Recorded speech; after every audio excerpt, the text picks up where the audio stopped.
Abdul Mannan Villa কলেজের বাংলা বিভাগের তৃতীয় বর্ষের একটি ক্লাস করব আজকে। এই বিষয় কোর্স 231009।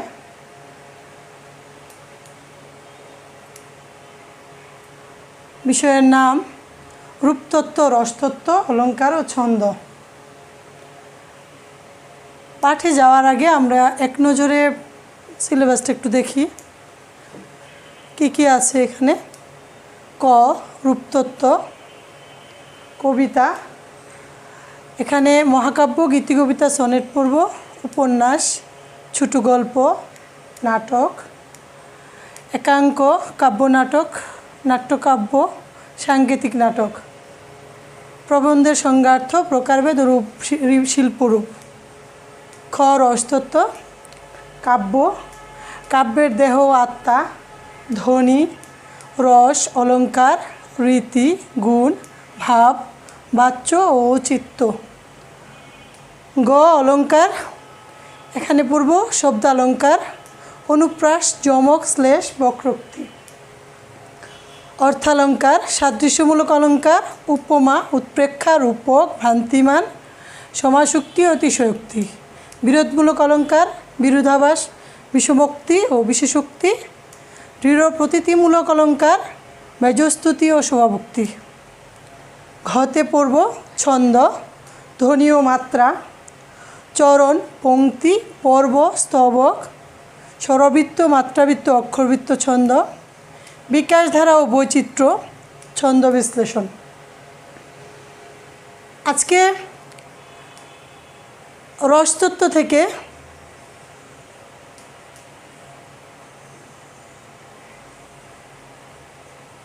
পড়াবো। তার আগে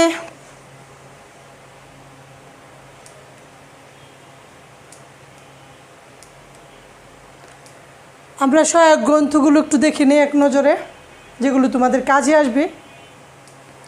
অজিত কুমার ঘোষ, নাটকের কথা। অতুল চন্দ্র গুপ্ত, কাব্য জিজ্ঞাসা। অভিনব গুপ্ত, ধন্যালোকলোচন। সুবোধচন্দ্র সেনগুপ্ত ও কালীপদ সেন অনুদিত। আব্দুল কাদের, ছন্দ সমীক্ষা। উজ্জ্বল কুমার মজুমদার, সাহিত্যের রূপরীতি। ক্ষুদিরাম দাস, বাংলা কাব্যের রূপরীতি। জীবেন্দ্র সিংহ রায়, বাংলা কবিতা। নরেন বিশ্বাস, অলঙ্কার অন্বেষা, কাব্যতত্ত্ব অন্বেষা, ভারতীয় কাব্যতত্ত্ব। দিলীপ কুমার রায়, ছান্দসিকী। দেবীপদ ভট্টাচার্য, উপন্যাসের কথা। নারায়ণ গঙ্গোপাধ্যায়, সাহিত্যের ছোট গল্প। পবিত্র সরকার, বাংলা ছন্দ। প্রবোধচন্দ্র সেন, ছন্দ পরিক্রমা। বিমল কৃষ্ণ সরকার, কবিতার কথা। মোহাম্মদ মনিরুজ্জামান, বাংলা কবিতার ছন্দ। রথীন্দ্রনাথ রায়, ছোট গল্পের কথা। রবীন্দ্রনাথ ঠাকুর, ছন্দ। শিশির কুমার দাস, অ্যারিস্টটল, কাব্যতত্ত্ব। শ্রীশচন্দ্র দাস, সাহিত্য সন্দর্শন। শ্যামাপদ চক্রবর্তী, অলঙ্কার চন্দ্রিকা ও হীরেন চট্টোপাধ্যায়ের সাহিত্য প্রকরণ। আজকের পঠিত বিষয় কাব্য কী, অলঙ্কারবাদ, রীতিবাদ, ধ্বনিবাদ এবং রসতত্ত্ব সম্পর্কে আলোচনা করব।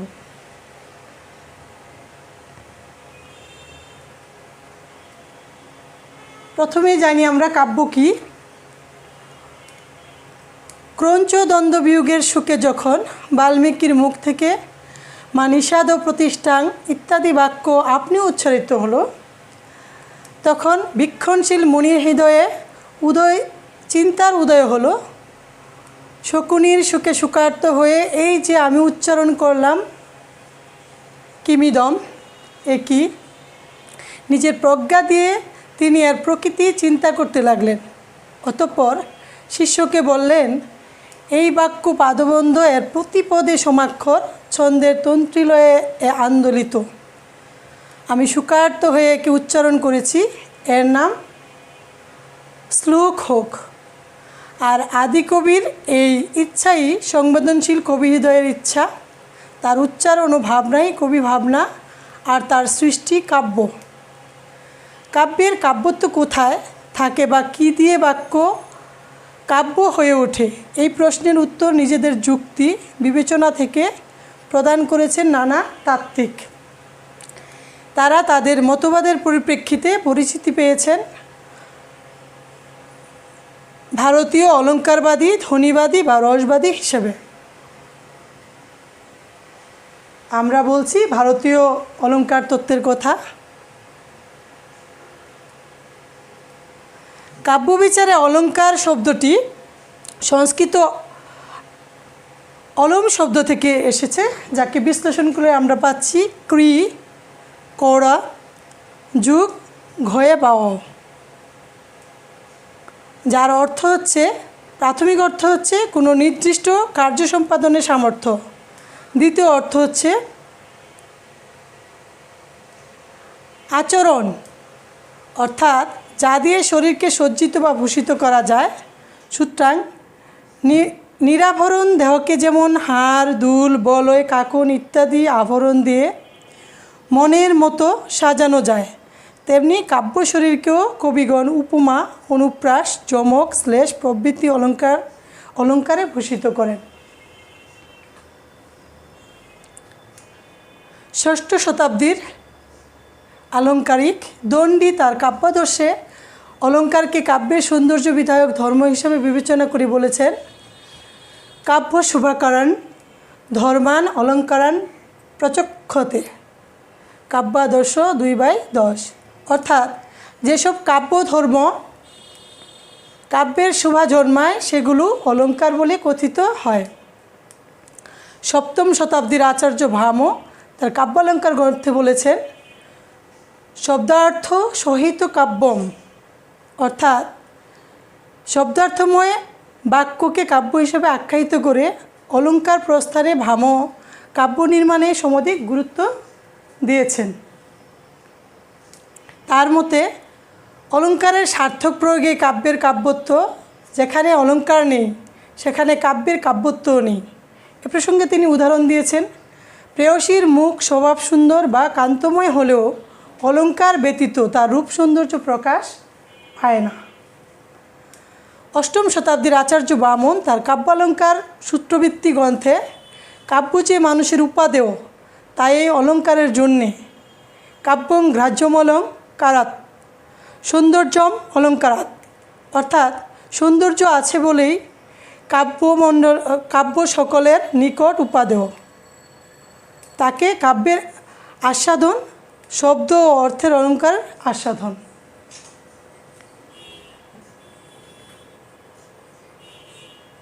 অলঙ্কারবাদ। অলঙ্কারবাদীদের সমালোচনা করে অন্য আচার্যরা বলেছেন, কাব্য যে অলঙ্কার বা বাক্য নয় তার প্রমাণ শব্দ ও অর্থ দুরকম অলঙ্কারই আছে, অথচ বাক্যটি কাব্য নয়। যেমন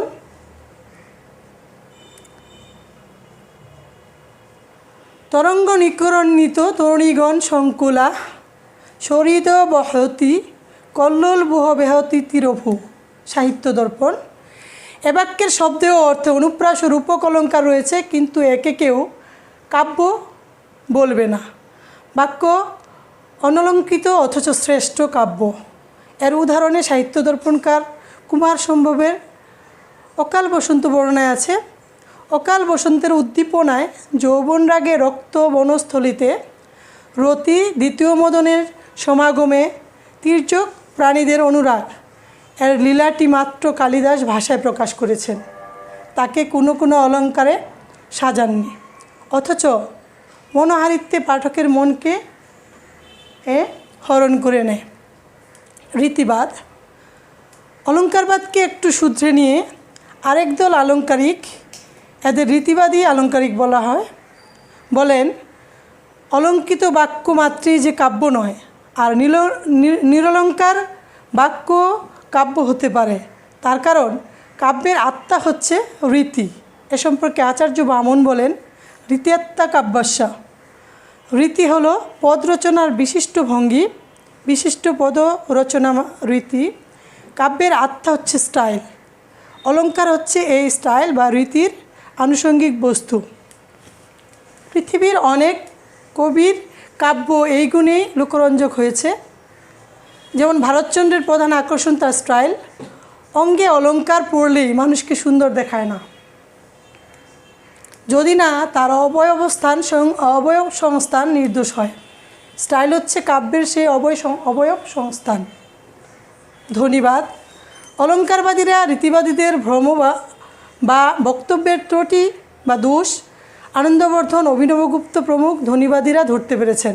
তারা বলেন, নির্দোষ অবয়ব ভূষণ যোগ করলেই সৌন্দর্য আসে না, শরীরেও নয়, কাব্যেও নয়, এবং কাব্যের কাব্যত্ব অলঙ্কারের অস্তিত্বের উপর নির্ভর করে না, তা নির্ভর করে অন্য কিছুর উপর, অতিরিক্ত কিছুর উপর।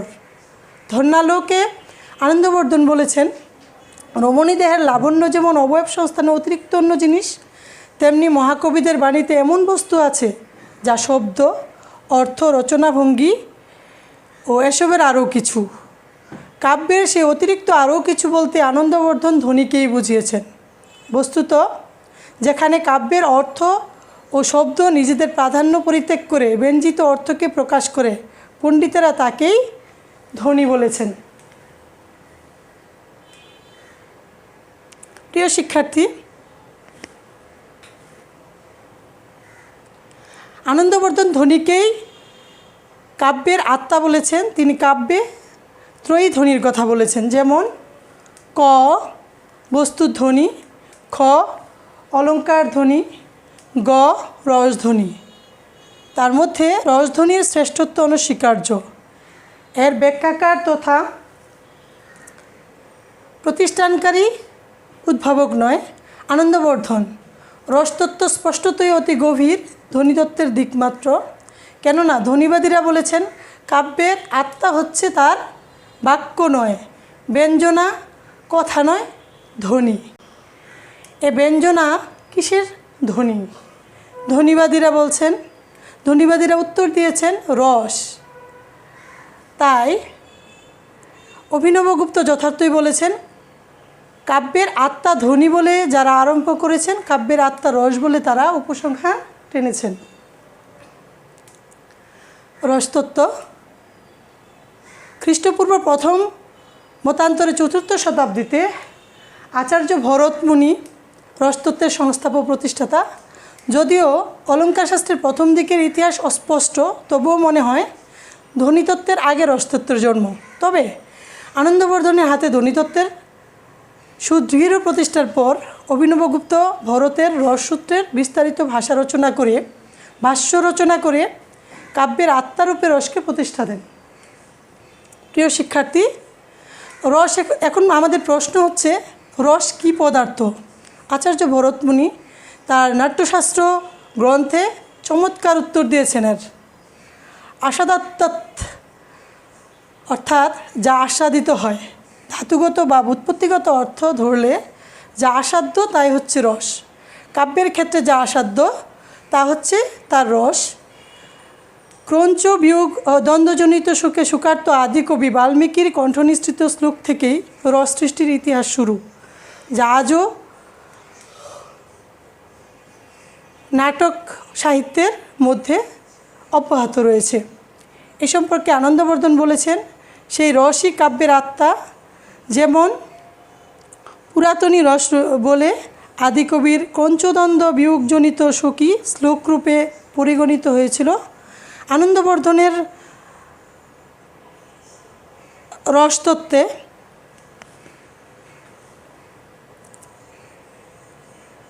ব্যাখ্যায় বলেন, ক্রঞ্চ নিধনজনিত সুখ হচ্ছে স্থায়ী ভাব, সুখাহত ক্রঞ্চি হচ্ছে বিভাব, ক্রন্দনাদি হচ্ছে অনুভাব।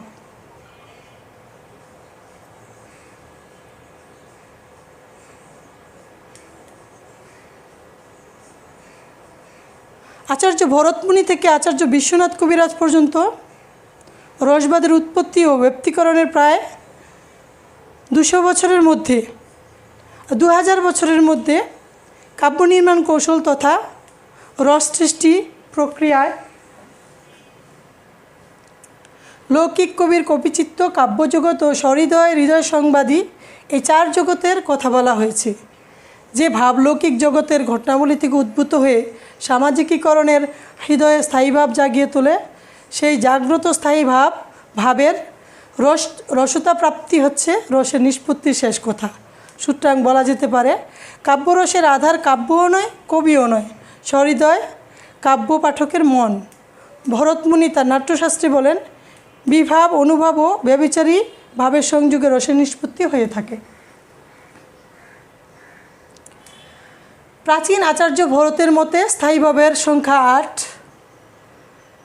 স্থায়ী ভাবগুলো আবার রসের সৃষ্টি করে।